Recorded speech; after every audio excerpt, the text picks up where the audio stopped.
양목중학교 학생 여러분 안녕하십니까?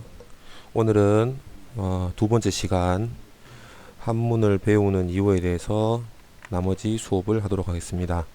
우선 교과서 12페이지입니다. 자, 우리 잠깐 지난 시간에 했던 거 복습을 잠깐 하도록 합시다. 자, 첫 번째 우리가 왜 한문을 배울까? 저번에 이야기했던 것처럼 한자의 뜻이 다 다르다. 그래서 우리가 같은 말을 할 때도 그 한자의 뜻을 알 때 한자를 유용하게 활용할 수 있다.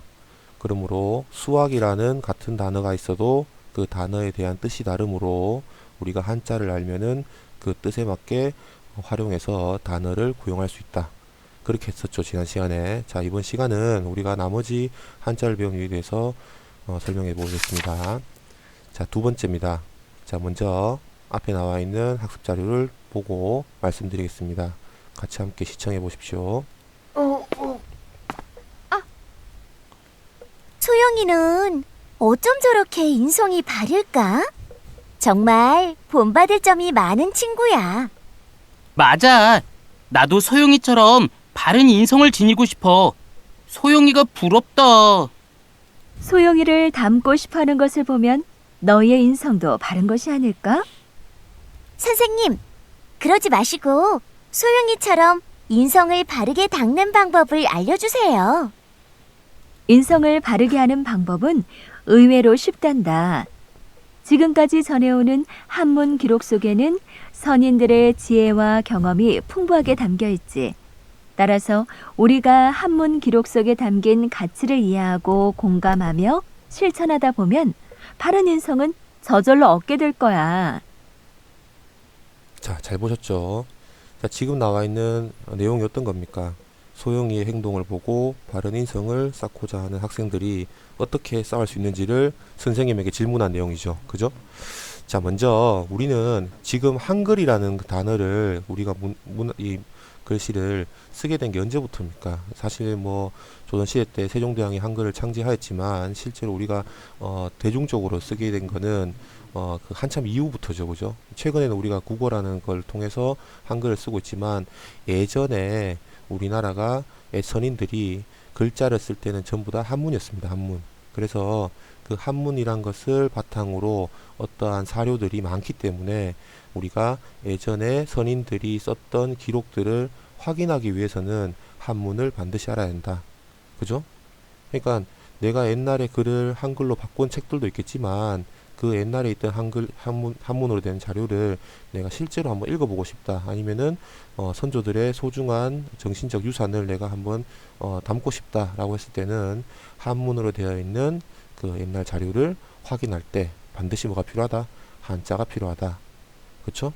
자, 그래서 지금 나와 있는 것처럼 두 번째, 건전한 가치관과 바람직한 인성을 형성하기 위해서 옛 선인들의 자료를 한문을 통해서 확인할 수 있다.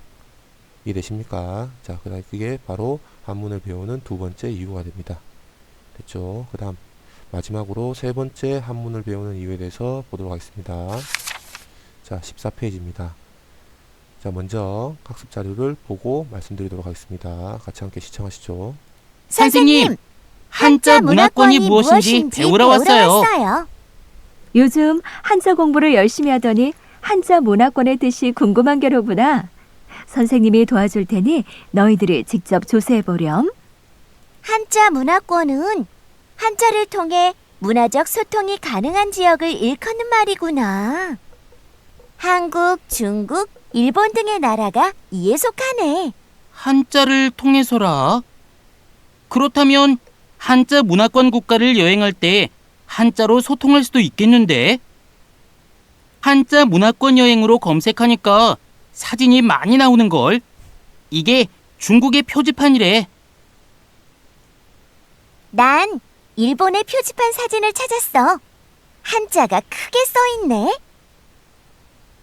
한자를 알면 한자 문화권 국가들을 여행할 때 무척 유용할 것 같아요, 선생님.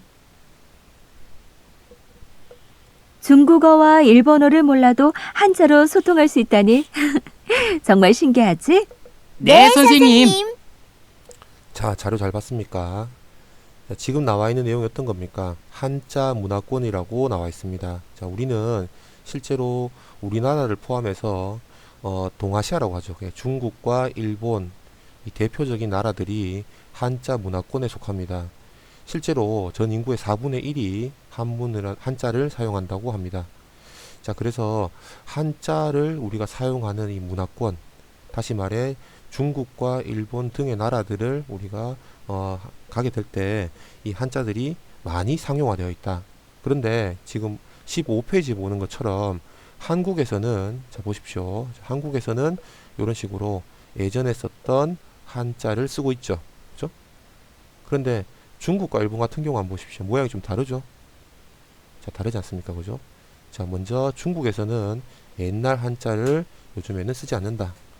이 한자를 바탕으로 간체자라는 걸 씁니다. 간체자.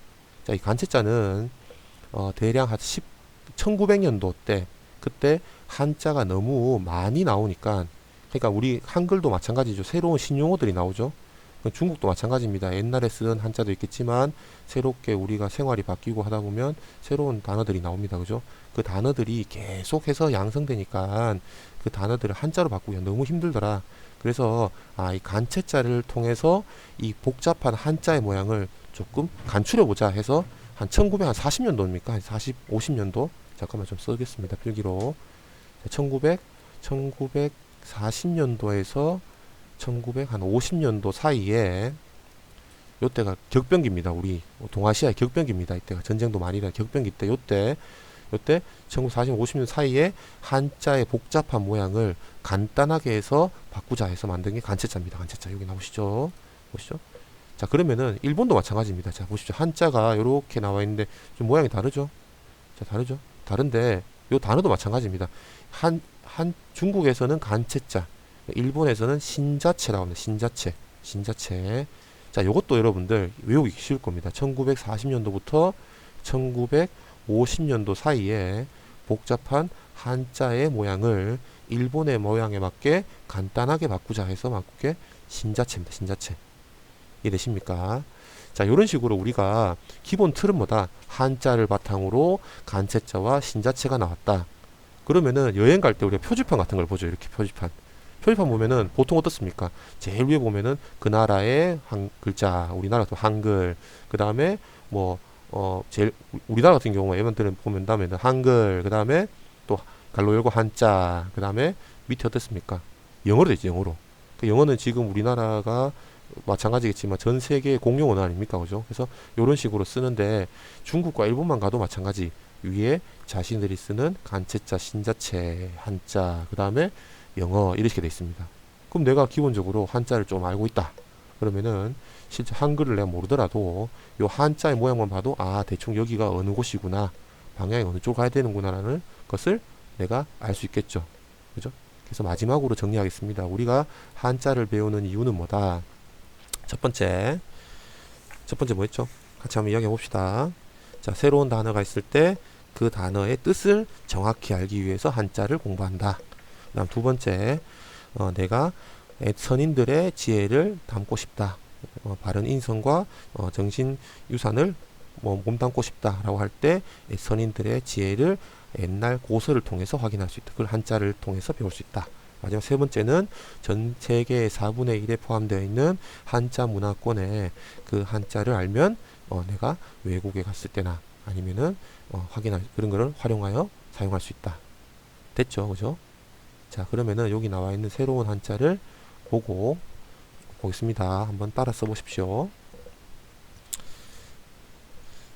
자, 요거 한번 보시죠. 요거 요 한자 한번 봅시다. 자, 어떻게 쓰는지 한번 따라 보시죠.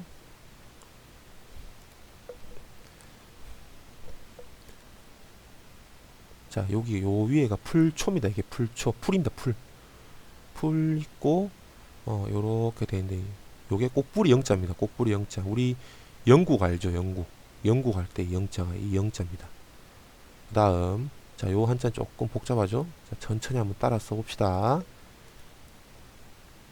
선생님이 한번 보여주더라도 여러분들 학습하신 분들은 돌려가면서 다시 확인할 수 있기 때문에 선생님 이 촬영 시간에 감안해서 한 번만 보여주도록 하겠습니다. 실제로 수업할 때는 두 번, 세 번 보여드릴 겁니다.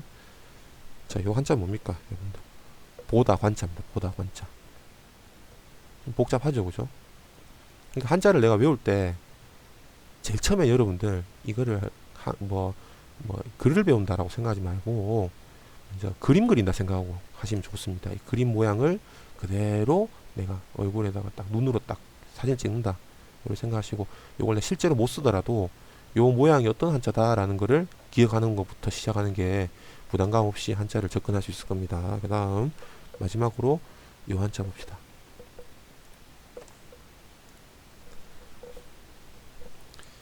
자, 지금 나와 한자는 지금 가운데부터 쓰죠.